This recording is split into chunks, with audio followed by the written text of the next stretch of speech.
and you ask them, is AI likely to do more good than harm? They're going to say, in their case, 80% would say AI will do more good than harm. In our case, it'd be the other way around. And so that tells you something that's very, very important. Socially, we need to be careful not to describe AI in these science fiction movie ways of describing AI and causing people so much concern. We want to be concerned, but we also want to be practical. For years, society fed us a massive lie. Learn to code and your future is secure. But in one chilling interview, the most powerful man in Silicon Valley just made millions of programmers obsolete. Jensen Huang isn't just predicting the future, he's announcing the extinction of a profession.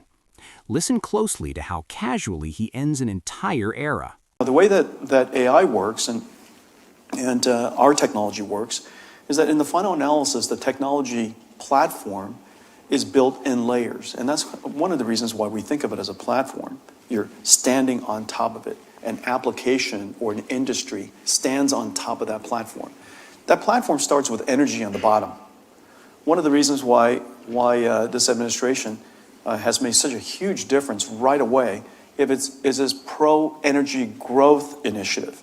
Its attitude about energy is that if we don't have energy, we can't enable this new industry to thrive. It is absolutely true. So layer one is energy. Layer two are essentially the chips and systems, but the chips. That's where NVIDIA comes in. Layer three is a whole bunch of software, and we build a whole bunch of software on top of our chips. And we're well known for this piece of software called CUDA, but there's hundreds of different pieces of software that we create that enables people to do AI for different fields of science or language or images or whatever happens to be, robotics and manufacturing and such. But that third layer is called infrastructure, basically software. Now, people historically have thought of infrastructure really as cloud.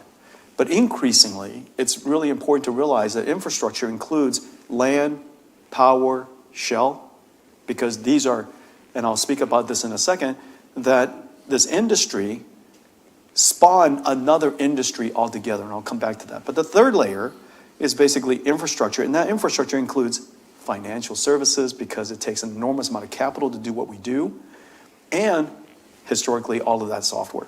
The layer above that, and this is where people largely focus on when they talk about AI, which is the AI models. This is the revolutionary, of course, ChatGPT, incredible work that Anthropic does with Claude, and Google does with Gemini, and what XAI does with Grok. But the important thing to realize, those are 4 of the 1.5 million AI models in the world. AI is not just intelligence that understands English or language, but it's AI that understands genes, proteins, chemicals, the laws of physics, AI that understands quantum, AI that understands physical articulation, otherwise known as robotics, AI that understands patterns across long sequence of time, financial services, AI that understands longitudinally across multiple modalities, healthcare.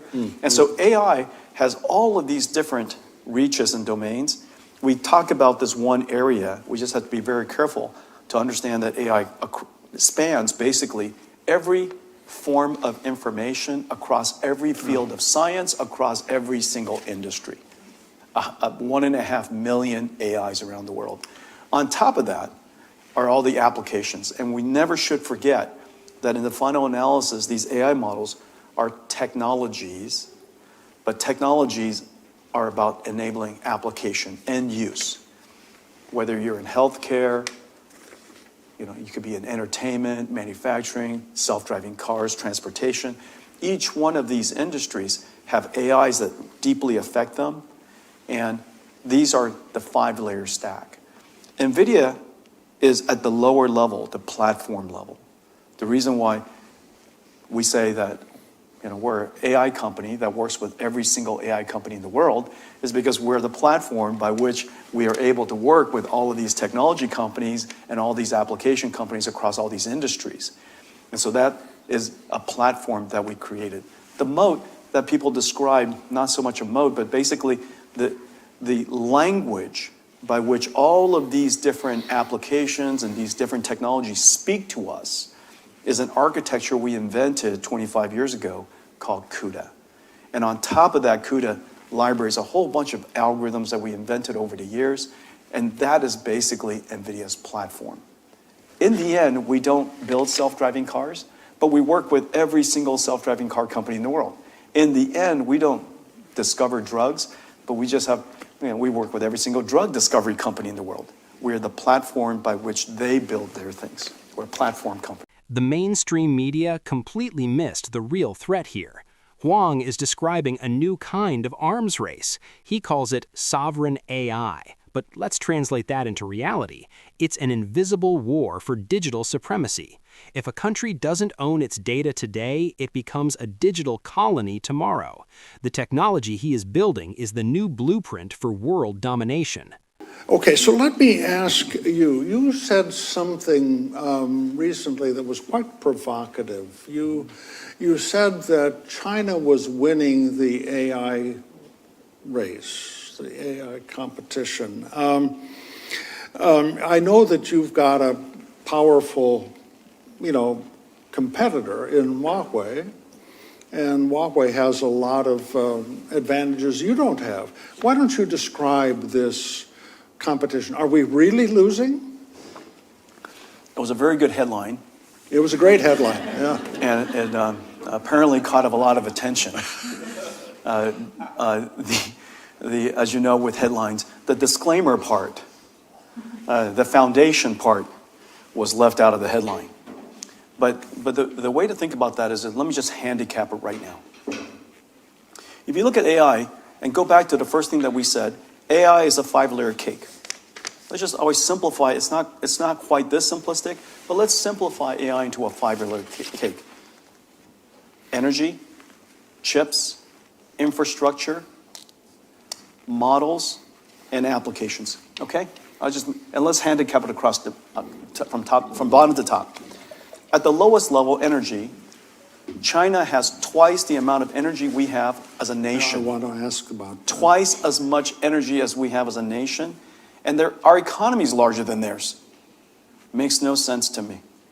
We also know that one of the most important initiatives, one of the most important policies of this administration, and that was the first thing that President Trump said to me when we met, is, listen, we need to reindustrialize America. We need to onshore manufacturing again. We need to help America make things again. It's going to create jobs. That part of the economy has been offshored and completely gutted the United States. We need to bring that back, and he needs my help to do so. And so that entire sector of the economy is missing.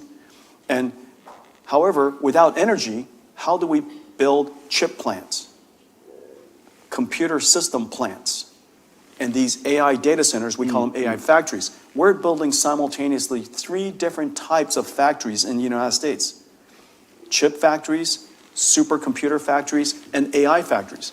They all require energy, every single one of them. Yeah. And so on the one hand, we want to reindustrialize the United States. How do you do that without energy? And so the fact that we vilified energy for so long, President Trump sticking his neck out and taking it on the chin and helping the country realize that energy is necessary for our growth, is one of one of the greatest things he's done right off the bat. And so now, at the energy level, back to that stack, we're 50%, and they're growing straight up. We're kind of flat right now. And so, number 1, energy. Number 2, chips. We're generations ahead. We are generations ahead on chips, and I think everybody recognizes that. Number 3, infrastructure.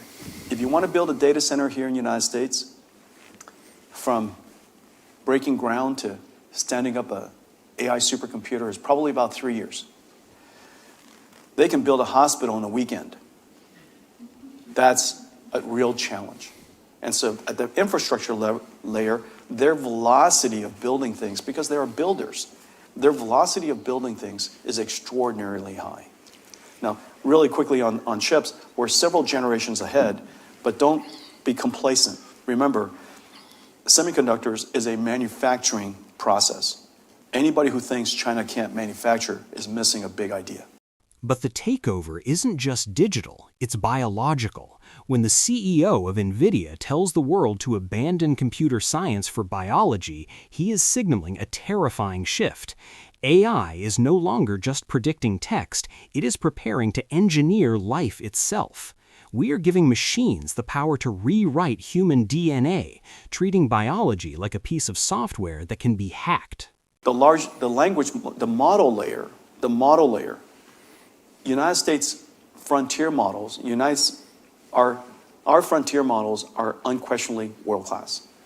We are probably, call it 6 months ahead. However, out of the 1.4 million models, most of them are open source. China is well ahead, way ahead on open source. Now, the reason why open source is so important is because without open source, startups can't thrive, university researchers can't do research, you can't teach AI, scientists can't use AI. Basically, all of the industry around your economy have no ability to fundamentally advance themselves unless you have open source. Without Linux, where would we be? Without Kubernetes, without PyTorch, all of these different types of technologies that made AI thrive are all open source. They are well ahead of us on open source. And then the layer above that, applications. If you were to do a poll of their society and ours, and you ask them, is AI likely to do more good than harm? They're going to say, in their case, 80% would say AI will do more good than harm. In our case, it'd be the other way around. And so that tells you something that's very, very important. Socially, we need to be careful not to describe AI in these science fiction movie ways of describing AI and causing people so much concern. We want to be concerned, but we also want to be practical. AI is about automation.